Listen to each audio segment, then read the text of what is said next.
ಸಕ್ಕರೆ ಕಾಯಿಲೆಗೆ main treatment ನೀವು ತೆಗೆದುಕೊಳ್ಳುವಂಥ ಮಾತ್ರೆಗಳಲ್ಲ ಮತ್ತು ನೀವು ಬಳಸುವಂಥ ಇನ್ಸುಲಿನ್ ಅಲ್ಲ.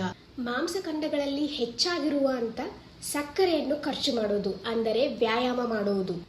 ಮೇನ್ ಕಾರಣ ಈ ಸಕ್ಕರೆ ಕಾಯಿಲೆ ಅಥವಾ ಡಯಾಬಿಟೀಸ್ಗೆ ಏನೆಂದರೆ ಇನ್ಸುಲಿನ್ ರೆಸಿಸ್ಟೆನ್ಸ್, ಅಂದರೆ ನಮ್ಮ ಮಾಂಸಖಂಡಗಳು ಇನ್ಸುಲಿನ್ಗೆ ಸ್ಪಂದಿಸದೇ ಇರುವುದು. ನೀವು ಸುಮ್ಮನೆ ಇನ್ಸುಲಿನ್ನ ರೈಸ್ ಮಾಡ್ತಾ ಹೋದ್ರಿ ಏನು ಉಪಯೋಗ? ಸೊ ಮಾಂಸಖಂಡಗಳಲ್ಲಿರುವಂಥ ಗ್ಲೂಕೋಸ್ನ ಉಪಯೋಗಿಸಿಕೊಳ್ಳಿ, ಅಂದರೆ ವ್ಯಾಯಾಮ ಮಾಡಿ. ಇದರಿಂದ ನಿಮ್ಮ ಇನ್ಸುಲಿನ್ ರೆಸಿಸ್ಟೆನ್ಸ್ ಕಡಿಮೆ ಆಗುತ್ತದೆ.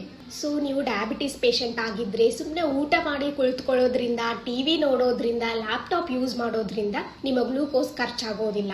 ಸೊ ನೀವು ಡಯಾಬಿಟಿಸ್ ಪೇಷಂಟ್ ಆಗಿದ್ದರೆ ದಿನನಿತ್ಯ ವ್ಯಾಯಾಮ ಮಾಡೋದು ತುಂಬ ಉಪಕಾರಿ ಆಗುತ್ತದೆ. ಪ್ರತಿನಿತ್ಯ ಒಂದು 30 ಮಿನಿಟ್ಸ್ ವಾಕಿಂಗ್ ಮಾಡಿ, ಒಂದು 30 ಮಿನಿಟ್ಸ್ ಇಲ್ಲ 15 ಮಿನಿಟ್ಸ್ ನೀವು ಮಸಲ್ ಸ್ಟ್ರೆಂಥನಿಂಗ್ ಎಕ್ಸಸೈಸ್ ಅಂತ ಹೇಳ್ತೀವಿ, ಅಂದರೆ ಸ್ಟ್ರೆಂತ್ ಟ್ರೈನಿಂಗ್ ಎಕ್ಸಸೈಸ್.